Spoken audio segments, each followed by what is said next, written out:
Coordinates आहेत x and y आणि ते आहेत 1 and 3. हे फॉर्म्युला आपल्याला वापरायचा आहे हा x equal to x dash plus h therefore x dash equal to x minus h म्हणजे x किती आहे 1 आणि h किती आहे 2 means negative 1.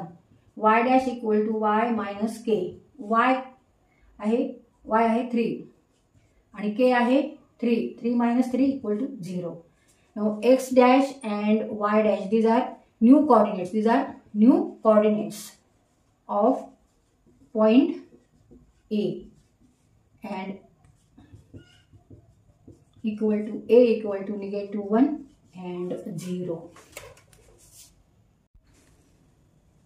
Therefore new coordinates of point A, that is negative 1 and 0.